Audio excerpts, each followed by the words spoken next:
Ten.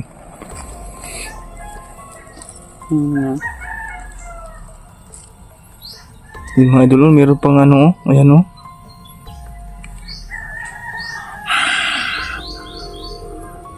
At may pangil pa rin siya mga idol, kahit umaga. Patingin, hindi, gusto ko tumingin. Gusto ng mga viewers na tingnan yung pangil mo. Patingin niya. Uy, pagtarong ha. Hello mga idol, magandang araw po sa ating lahat. At kamusta po kayo? Sana ay nasa mabuting kalagayan po kayong lahat mga idol. At salamat sa inyo sa palagi niyo pong pagsubaybay sa atin. So, nakauwi na po ako. At binalikan ko po yung nahuli nating manananggal na isang lalaki. So, yung plano ko kasi, dadalhin ko dun sa maraming bahay. Dun sa kilala ko mga idol, pero medyo alanganin tayo kasi ayaw niya po pumayag na pumunta doon. So, dito muna kami. Ng araw. So, nahanap po na ako ng tiyempo kung saan natin siya ilalagay. So, update lang po ito, no, sa kanya. Baka maano kayo na hindi natin siya na-update gawa po ng inaatake po tayo ng parang hari po ng aswang, no. So mga idol, makikita nyo ito at mag-i-interview tayo sa kanya kung anong pangalan niya, bakit po siya naging manananggal, no. So sana panoorin nyo ito at may share nyo po itong video na to mga idol hanggang matapos. Panoorin nyo po ito, no. So huwag natin patagalin to. Tara.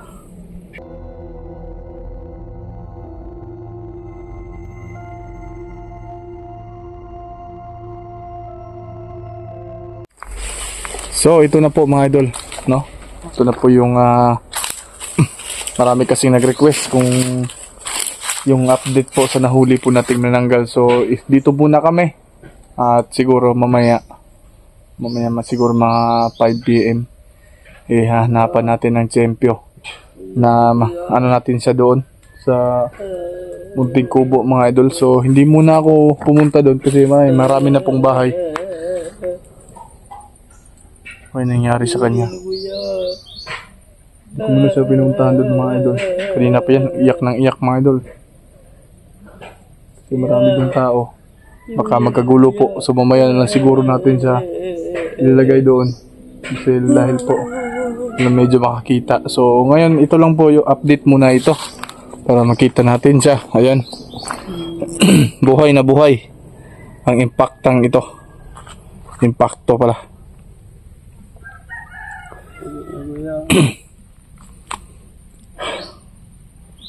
Ano ba nangyari? Ba't naging manananggal ka? Saan ba yung pamilya? Asa imong pamilya? Wala ang pamilya. Mga idol, baka nagtaka kayo, hindi ko siya itinali dahil maliwanag naman ngayon. At alam naman natin pag ganitong araw, di siya masyadong malakas. So mamaya gagawin na natin yung mga bagay na makaano sa kanya. Kasi maraming nag-request bakit po daw siya hindi siya kinuha yung bertud niya. So mamayang gabi mga idol, abangan nyo ito ha. Mamayang gabi. At susukain natin siya ng tinatagong bertud. Taga-asam po ka dong? Asa man yung baryo? Puro agi niya. Barangay, asa imong barangay? Layo ara mo dire? Barangay iya di maguna bisado na iya. Kung dunggan sa barangay ang barangay Tundan siguro iya. Ligudan? Layo man na diri ah. Layo kay na diri ah. So ngano mang nabuhat ni mo ni nga nasunod man kaning pagka manananggal? Kabalo ba ka nga ginapangita mo karon? Labi-labi ramang gusto niya. Tatakdan na tayo kuya. Ayan po, kung narinig yung sinabi niya mga idol, Kung balaya, wala na itkop. Wala na tanong niya. huwag kang magsinungaling dito ha. Balaya. Huwag ito sa balaya. Nalayo ba sa inyo? Dire og sang dulol raman niya. Yan po mga idol, oh. Medyo ano dito. Ayan. Tingnan nyo. Pero kapag gabi dito, kapag gabi, nakatatakot tingnan. Tao ya. Natatakot ka sa mga tao? Oo. Sige, wag kang mag-alala. Naka-video ka. Pero yung mukha mo ay hindi natin ipapakita. Basta sabihin mo lang na magbago ka. Pwede kang tulungan, pauwiin kung taga saan ka, ha? Kasi yung una, si Marlene pinagaling ko siya. At yun, nakauwi na. Ilang kuha kong pag-uya. Bakit ibang klaseng manananggal kayo eh? Di ba mga idol? Di ba yung manananggal na nakikita natin, meron silang pakpak. Pero iba sila eh. Manananggal sila pero wala silang pakpak. Asa man yung pakaw ginataguan, niglupad din nyo. Naraman kaya, hindi mo na makita ya kay kuhaan man sila. Parang inaano, pag ano mga idol, pag nakadrop na siya sa lupa, yung pakpak nila ay hindi na parang tinago. Ilang kuha ya. Patingin nga sa likod mo kung meron bang ano. Ha? Yung ilang kuha kong pag-uya para kung asa kumadto sa nagtupad ra ko. Hindi pwede kasi babaguhin kita. Yan po yung mga suot niya. Pwede patingin yung tiyan mo na ano, yung kalahati kasi ang daming nagsasabi sa akin ba't hindi ko pinabakita. So tingnan natin.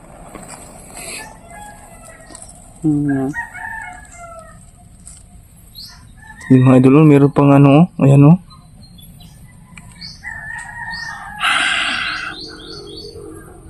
At may pangil pa rin siya mga idol, kahit umaga. Patingin, hindi, gusto ko tumingin. Gusto ng mga viewers na tingnan yung pangil mo. Patingin niya. Uy, pagtarong ha. Pagtarong gitarong kag istorya ha.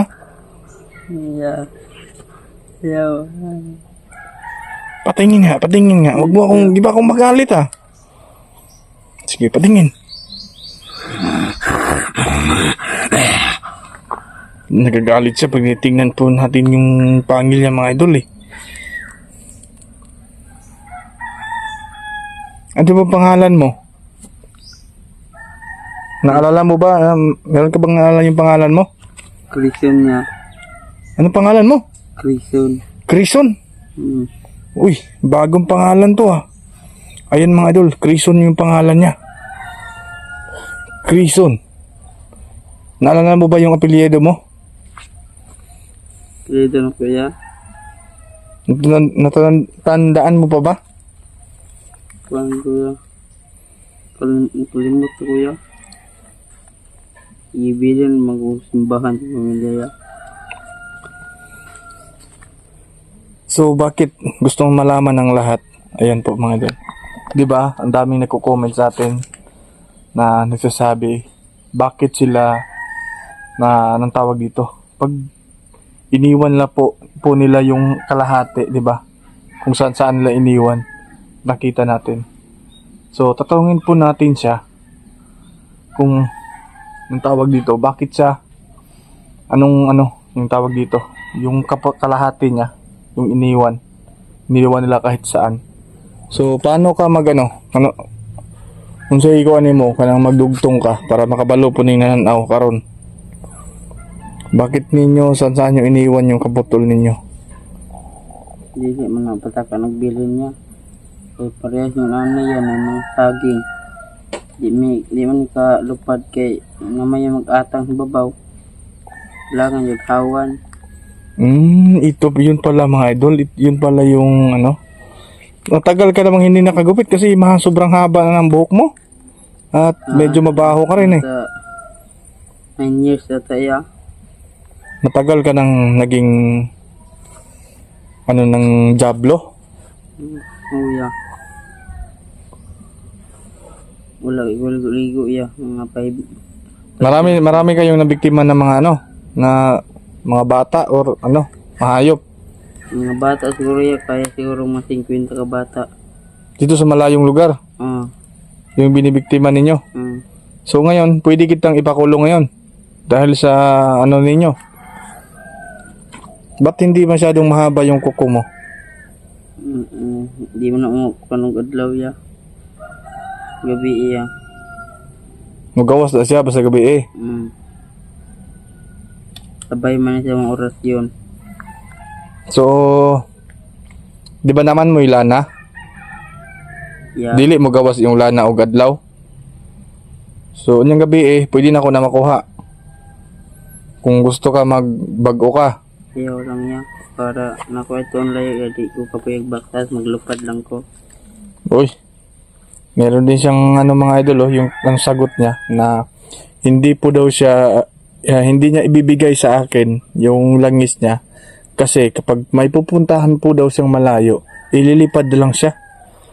Tama rin yung sinabi niya mga idol pero gusto natin makuha talaga yung langis niya para magbagong buhay, no? Ayaw lang niya. Alam mo ba kung gaano ako kabait? Basta mabait ka rin sa akin. Magbagong buhay ka, iuwi kita. Ang dami ko nang natulungang aswang. Butan mo rin mo ikong kaon. Hindi kita pinabakain dahil yung pagkain namin. Yung kahapon, dalahan kita na pagkain, di ba? Yung lami. Di ba naghahanap ka pa ng preskong dugo? Di ba mga idol, naalala nyo? Mama ko pang kaya, di man mo mahasad. Buuin lang kuya. Hindi pwede ka iinom ng preskong dugo. Ilang araw ka na hindi nakainom ng preskong dugo dahil hindi ka pwede dahil babaguhin kita. Ha? Ito di pa yung mga dugo ya panos. Wag. Ayaw na lang inuman ng presong dugo. Okay, tabangan matika, mabalik ka sa normal. Tubig na imong ginainom. Mori pong balik ko sa normal ya, wala mo kay pamilya. Hindi ko'y balay. Wala ka ng pamilya, hindi siya. Yung ano mo, meron ka ng pamilya, wag kang magano sa akin ha. Wala ko'y pamilya ya. Hindi Matay naman, sila ya, itong pag-anak ko hindi naman siguro pwede kung magtitira ka sa amin. May dalawa akong anak. Pangalan sa mama ya, Cordapia.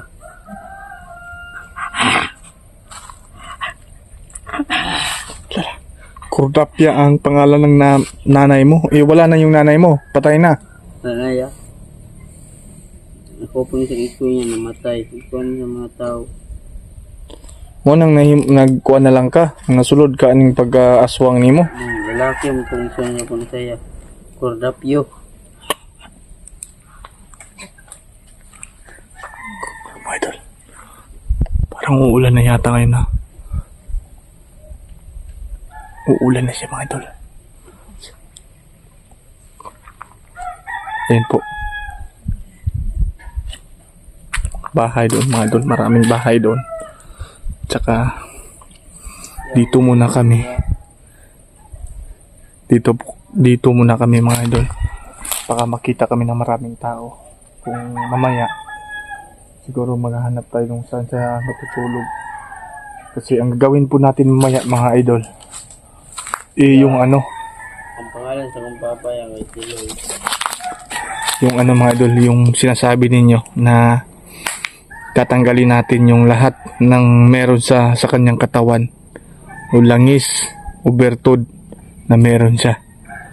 So dyan, marami ng tao, maraming bahay dyan. So meron dyang ng niyog mga idol at meron tao din dyan. Buti hindi tayo nakita na meron tayong kasama na isang mananggal. Pero biktima rin sila mga idol eh. Biktima rin po sila sa mga diablo. Ayan po siya mga idol. Sige lang, huwag kang mag-alala ha. Huwag kang mag-alala. Mamaya hahanapan kita ng matutulog ka. At mamayang gabi, yung oras na ibigay mo lahat, yung langis mo, yung bertod na nagagaling sa katawan mo. Ha, Crison? Ako si Gerald Crison. Oh yeah. Doon ang saan ka pa mamaya ba? Hindi ka na pwede ka makaalis dito sa poder ko kung magaling ka na. Crison ha, magano sa akin. Si Kuya Cordapio ya. Yan po mga idol. So mamaya mag-ano tayo. hahanapin natin siya ng lugar kung saan siya yung mga idol. Ngayon, no? Meron tao, mga idol. Yan po, may dumadaan. Hindi ka lang, Grayson, na mag-usap tayo ngayon. Tsaka, so mga idol, ito muna yung update natin. Sana ay maraming napanood nito at kahit sa anong ng panahon natin, kahit anong hirap, hindi talaga pwede na papasok tayo sa mga ganitong bagay. So isang aral to sa nanonood, yung lalo sa mga bata. Kahit anumang pagsubok sa hamon ng buhay natin, huwag tayong papasok sa mga ganyan. Kasi delikado. Buti na lang to si Grayson, mga idol. Tayo yung nakahuli sa kanya. Kung yung iba, pinapatay na po sila. Bibigyan natin nila ng pagkataon para mabuhay, no? Kawawa naman po, mga idol. So mamayang gabi natin malalaman kung anong langis ang dinadala niya, tinatago.